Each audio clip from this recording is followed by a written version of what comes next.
First contact and the incident. Commander Zalvek stared out the viewport of the Confederation's diplomatic vessel as it approached the small blue planet. 2,000 years of interstellar war with the Nexus Dominion had left the Confederation desperate enough to seek help from a pre-FTL civilization. A civilization that, according to their reconnaissance, possessed an alarming propensity for both violence and innovation. "Are we certain this is wise, Admiral?" Zalvek asked, his translucent appendages shimmering with anxiety. "The observational data suggests these humans are barely a century removed from destroying their own world in nuclear fire." Admiral Thelios, a veteran of 300 battles against the Dominion, clicked her mandibles impatiently. "These humans didn't destroy themselves, Commander. They came to the brink and pulled back. That indicates restraint alongside their capacity for destruction." "Or luck," Zalvek muttered. "We've exhausted all other options," Thelios continued. "The Dominion has pushed us back across 17 sectors.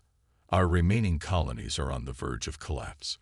Our projections show total extinction of the Confederation within 50 standard cycles, unless something changes." The ship's sensors blared suddenly as defensive systems activated. 3 primitive spacecraft approached from Earth at considerable velocity. "They've detected us," the tactical officer announced. "Human vessels on intercept course." "Maintain position," Admiral Thelios ordered. "Open communications on all frequencies." The view screen flickered to life, showing the stern face of a human military officer. The translation matrix worked rapidly to convert the human speech. "This is General Helena Reyes of Earth Combined Defense Forces. You have entered restricted aerospace.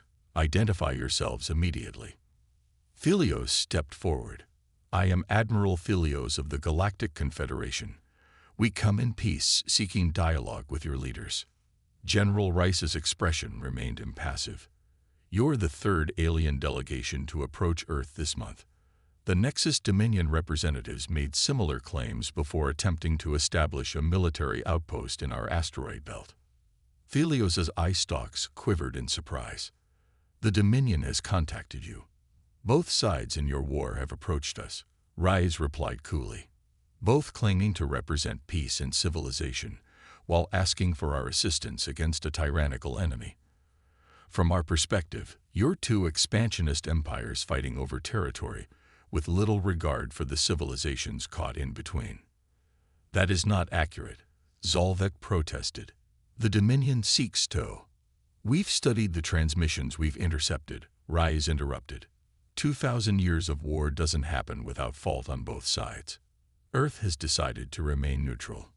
Admiral Thelios leaned forward. "General Rise, the Dominion doesn't respect neutrality. They conquer or destroy. Your civilization has been fortunate to remain unnoticed until recently, but that protection has ended. The Dominion fleet approaching your solar system isn't coming for dialogue." "We're aware," Rise responded.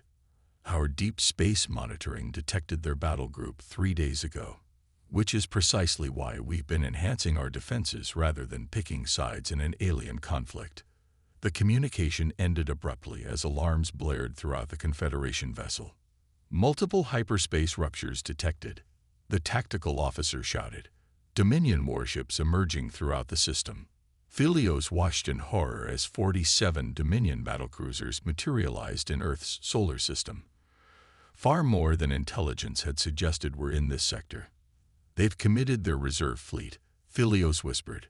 "They mean to take this system immediately." On the view screen, the human defense vessels scattered, clearly implementing prearranged protocols rather than panicking. "Interesting," Thelios thought. "We should withdraw," Zalvek urged. "We can't stand against this force." "No," Thelios decided. "Transmit all our tactical data on Dominion ships to the human defense forces. Then position us between the Dominion flagship and Earth." The Dominion's opening salvo was devastating. 3 human defense satellites vaporized instantly. The Confederation diplomatic vessel, never designed for heavy combat, took critical damage to its propulsion systems. Through the chaos of battle, Admiral Thelios maintained an open channel to Earth's Defense Command. Their primary weapons target neural systems. They are designed to cause maximum pain before death. But their shield harmonics have a vulnerability at frequency band epsilon 12. We've never been able to exploit it fully, but the transmission cut off as a Dominion beam weapon sliced through the Confederation ship's communication array. The vessel drifted, crippled but not destroyed. From the bridge, Philios and her crew witnessed what happened next. Instead of retreating, the human vessels accelerated directly toward the Dominion fleet. Conventional wisdom across 1,000 worlds held that charging into the Dominion's overlapping fields of fire was suicide. Yet the humans did exactly that, their smaller craft weaving through energy beams with unexpected agility. Then Earth itself seemed to come alive.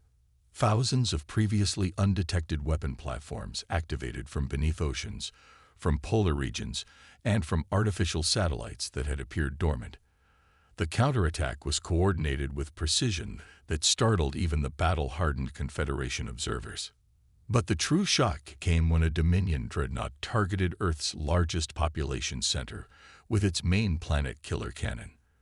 The weapon discharge, a stream of destructive energy that should have vaporized millions of humans instantly. The beam never reached the planet's surface. It disappeared into what appeared to be a localized fold in space directly in front of Earth. Seconds later, that same energy beam emerged behind the Dominion fleet, slicing through 3 of their capital ships before dissipating. "Impossible," Zolvek whispered. "They've weaponized spatial reflection. That's theoretical technology, not practical application." As the battle raged, a priority transmission reached the damaged Confederation vessel. General Rice's face appeared once more on their fractured view screen. "Admiral Philios, we appreciate the tactical data. Consider this demonstration our answer to both the Confederation and Dominion requests for alliance. Earth will handle this situation ourselves." From the crippled Confederation ship, Admiral Philios watched in awe as a supposedly primitive species began systematically dismantling a fleet that had terrorized the galaxy for 2 millennia. "How?" she asked softly. "How have you developed such technologies without faster-than-light travel?" General Rice allowed herself a small smile. "We've been intercepting transmissions from both your civilizations for over a century. We've learned a great deal while you assumed we weren't listening." The transmission ended as Earth's defense forces pushed forward. Within the first hour of battle, the Dominion's advantage had already begun to slip away. And on the Confederation vessel, Admiral Philios made a decision that would change galactic history. She opened an emergency channel to Confederation High Command. "This is Admiral Philios. I have witnessed capabilities that reshape our understanding of warfare.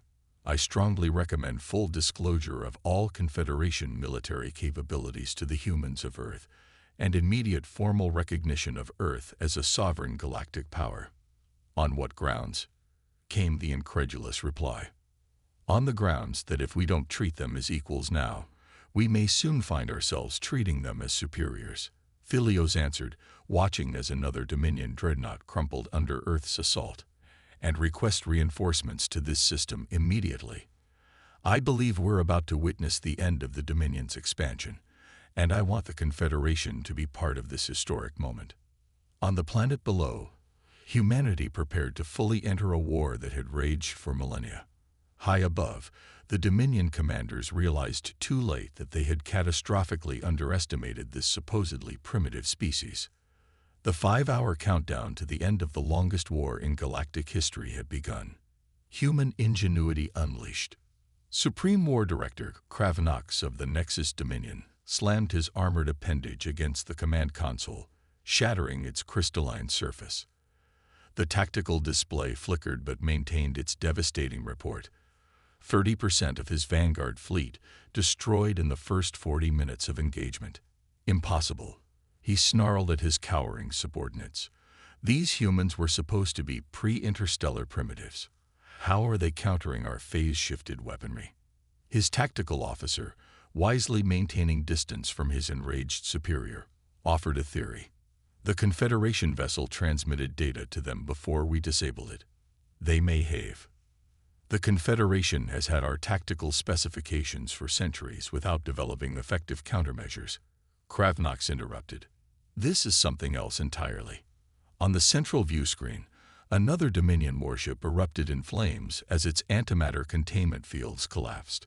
The human vessels employed no technology the Dominion recognized. No energy beams, no gravitic distortion fields, no quantum disruptors. Instead, they fired what appeared to be solid metal projectiles at significant fractions of light speed, too fast for Dominion shields calibrated against energy weapons to effectively repel. Kinetic weapons, Kravnox mused, his rage cooling into analytical concern. They've refined an ancient technology rather than following the expected development path toward energy-based systems. Director, his communications officer interrupted. We're receiving a transmission from the human command. The screen shifted to show a woman with dark skin and silver-streaked hair, dressed in a simple military uniform devoid of the elaborate decorations that both Dominion and Confederation officers typically displayed. This is Admiral Farida Okoa of Earth Combined Defense Forces, she stated calmly. Your attack on our system constitutes an act of war against humanity. We are prepared to cease fire if you withdraw immediately from our solar system. Kravnox bristled at the audacity. I am Supreme War Director Kravnox of the Nexus Dominion. Your species is insignificant. Surrender your world and knowledge now, and we may permit some of your population to survive as subjects. Admiral Okoa's expression didn't change.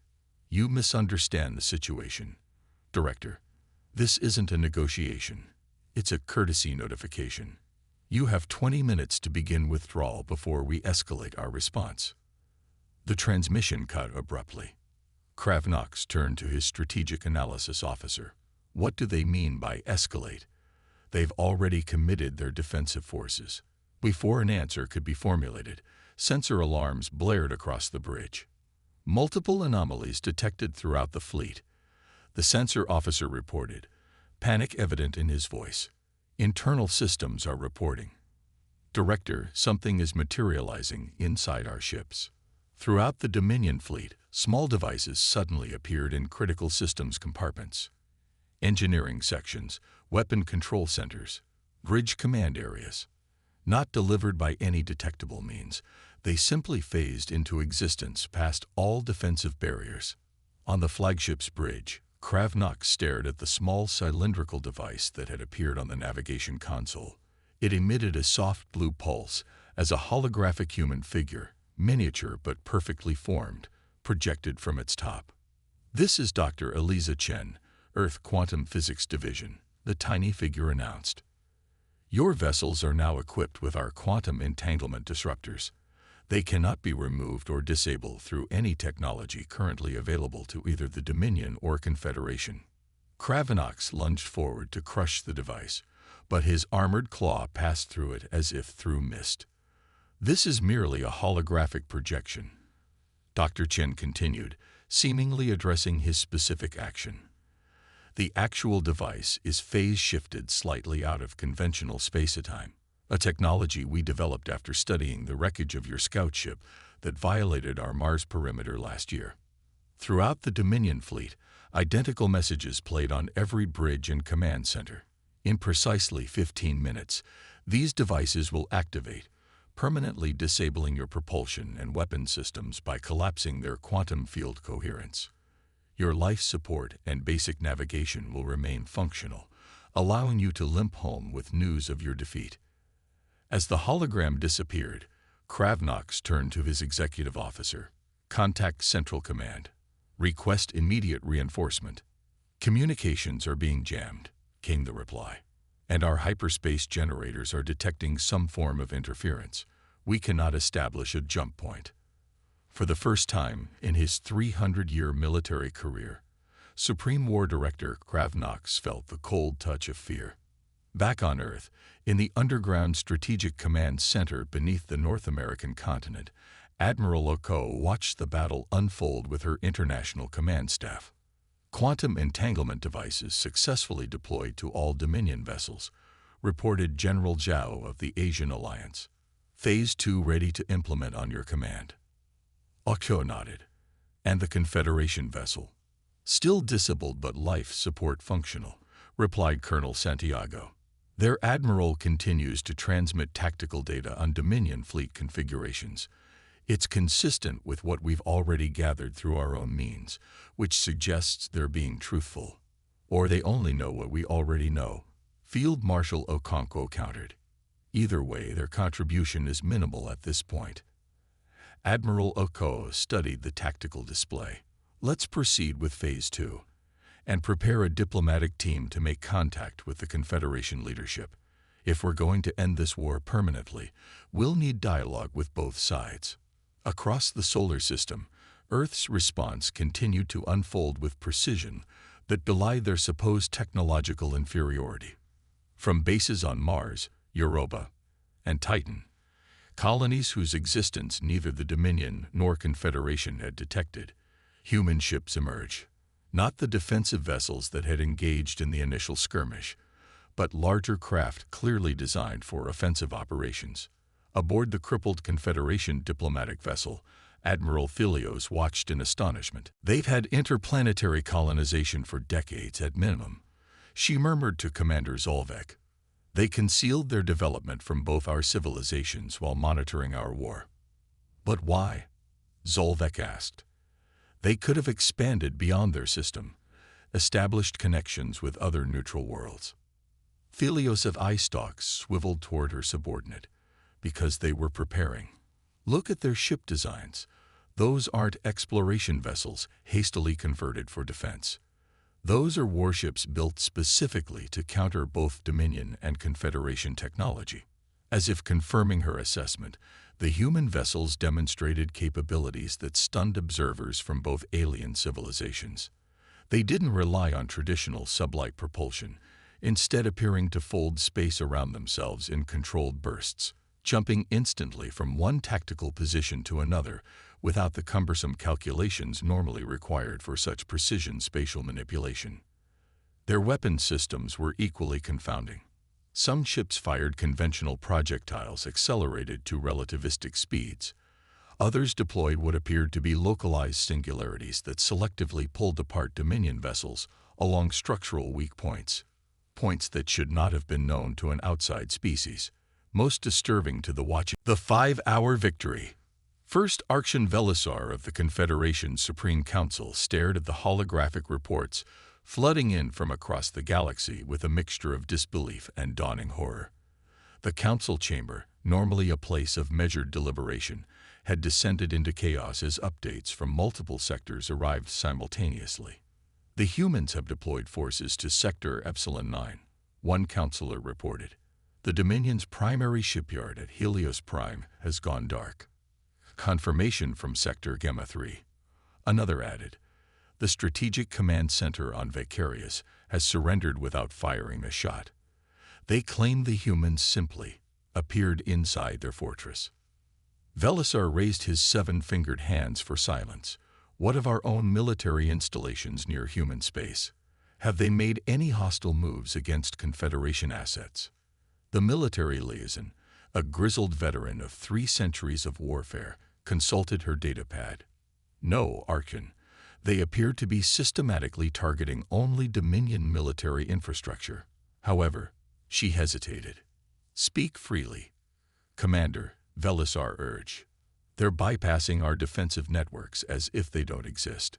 Their vessels are traversing secure Confederation space without authorization, yet our early warning systems aren't detecting them until they're already past our perimeter. Velisar absorbed this information gravely. They could strike at us just as easily as the Dominion. Precisely, Archon. And there's more. Admiral Thelios reports that the humans have developed technology that renders our traditional understanding of spacetime incomplete. The council chamber fell silent as the implications became clear. A species that had been considered primitive mere days ago now held the power to end a war that had defined galactic civilization for millennia. Open a direct channel to Earth's leadership, Velisar ordered. It's time we understood their intentions fully. On Earth, in a conference room beneath the United Nations headquarters in New Geneva, Humanity's political leadership had gathered to coordinate with military command. The walls displayed real-time updates from human battle groups, now operating in 12 separate star systems. Dominion resistance in sectors 7 through 9 has effectively collapsed, reported Admiral Ocho. Their remaining battle groups are attempting to consolidate around their throne world, but our quantum displacement teams are already in position to neutralize their planetary defense grid. Secretary General Ama Okafor nodded calmly. And our casualties? Minimal. 6 vessels damaged, 2 critically. No confirmed personnel losses. The room absorbed this information, a casualty report that would have been considered miraculous in any human conflict, let alone an interstellar war against a technologically advanced empire. And the Confederation? Asked President Hernandez of the Americas Union. Observing but not interfering, Ocho confirmed. Their leadership has requested direct communication. Secretary General Okafor straightened her formal jacket. Put them through. It's time they understood that the paradigm has shifted. The main display shifted to show first Archon Velisar, his alien features composed into a diplomatic mask that failed to hide his concern. Secretary General Okafor, he began, on behalf of the Confederation of Allied Worlds, I extend formal greetings to Earth and humanity. Archon Velisar, Okafor acknowledged. Your greeting comes rather late in the proceedings, wouldn't you agree? Your civilization has been aware of Earth for over a century. Velisar's secondary breathing membranes fluttered, the equivalent of an uncomfortable swallow in his species. We regret the policy of non-interference that prevented earlier formal contact. It has become abundantly clear that our assessment of human technological development was significantly underestimated, a common failing among established powers. Okafor replied coolly. But we're past such considerations now. The Dominion's military capability will be completely neutralized within the next hour. We need to discuss what comes after. Velisar's multiple eyes blinked in sequence, a sign of shock in his species, within the hour. But they still control 27 major systems with extensive defensive infrastructure. Admiral Ocho stepped into view beside the Secretary General. Their defensive systems rely on principles we've already countered. We can disable their remaining military assets precisely and with minimal collateral damage. I see, Velisar said, clearly struggling to process the implications. And what are your intentions toward the Confederation? Okafor's expression softened slightly. We have no quarrel with your people, Archon. Our intelligence suggests the Confederation has generally acted defensively in this conflict. However, we cannot permit the war to continue or merely pause until one side rebuilds its strength. What exactly are you proposing? Velisar asked cautiously. Peace, Okafor stated simply.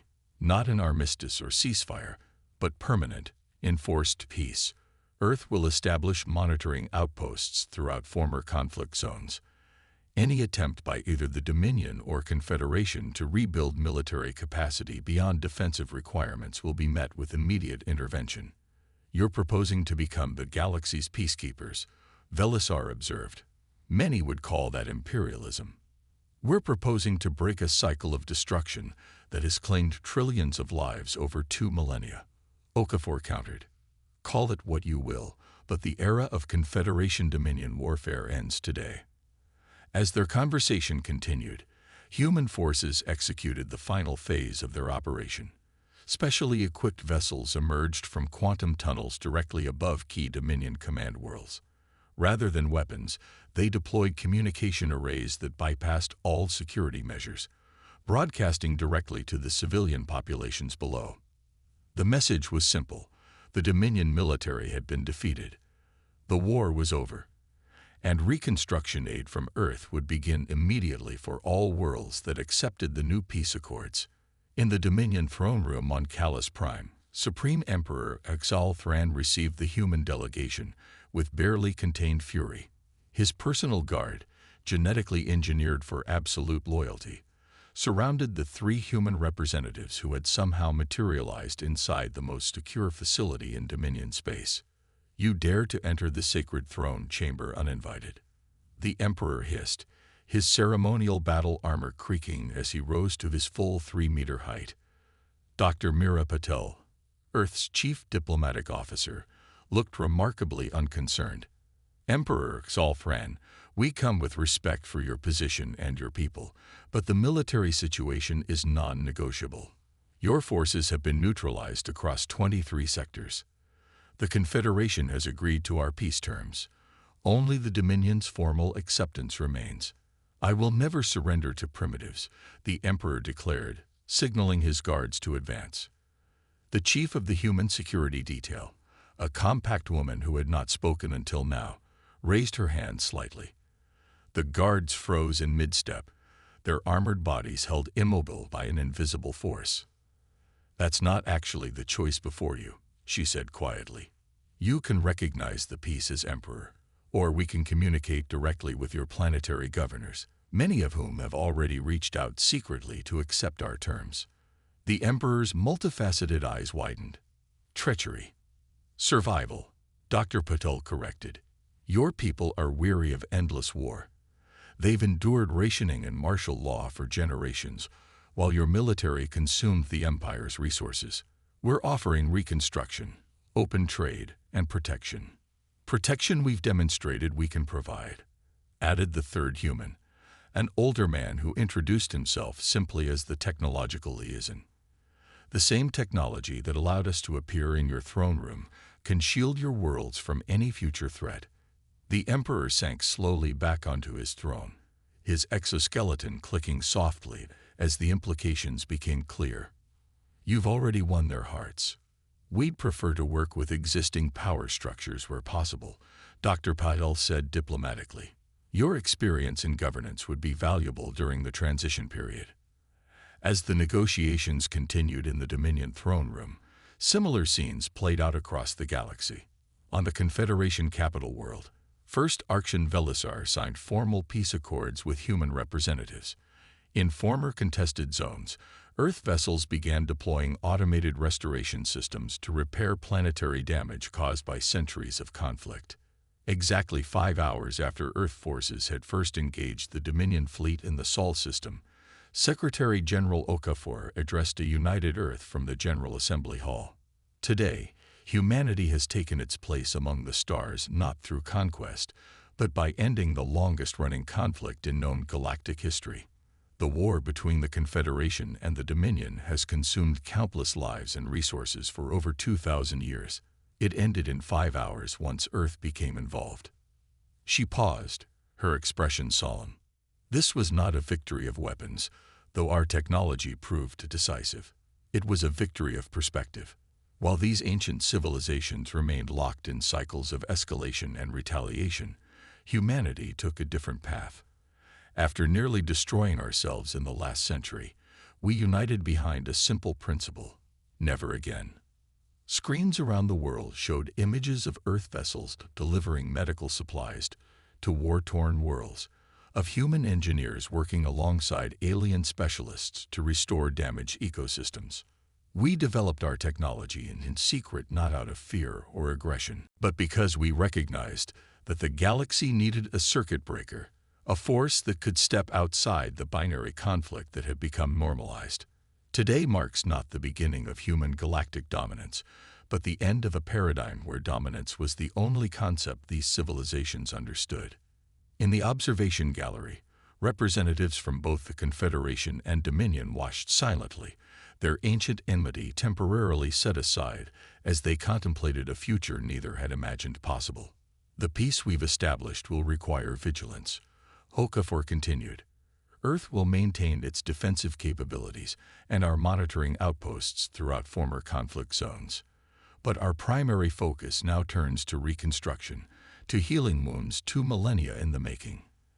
As she concluded her address, reports continued to flow in from across the galaxy. The 5-hour war, the shortest and most decisive in galactic history, had ended not with the annihilation of either side, but with the introduction of a third perspective that rendered the previous conflict paradigm obsolete. On the damaged Confederation vessel that had witnessed the beginning of humanity's intervention, Admiral Thelios recorded her final report to the High Council.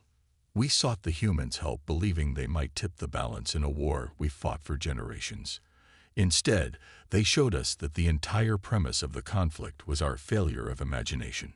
In 5 hours, they accomplished what our civilization could not in 2,000 years. They didn't win the war. They transcended it. And in doing so, they'd given the galaxy something it had forgotten was possible: a future without endless conflict. As night fell on Earth, humanity looked to the stars with new purpose. They had entered a galactic war and ended it in 5 hours, not through superior firepower, but through the one resource that had enabled their survival against their own destructive tendencies: the ability to envision and implement a completely new paradigm when existing systems failed. The age of Confederation Dominion warfare was over. The age of human peacekeeping had begun.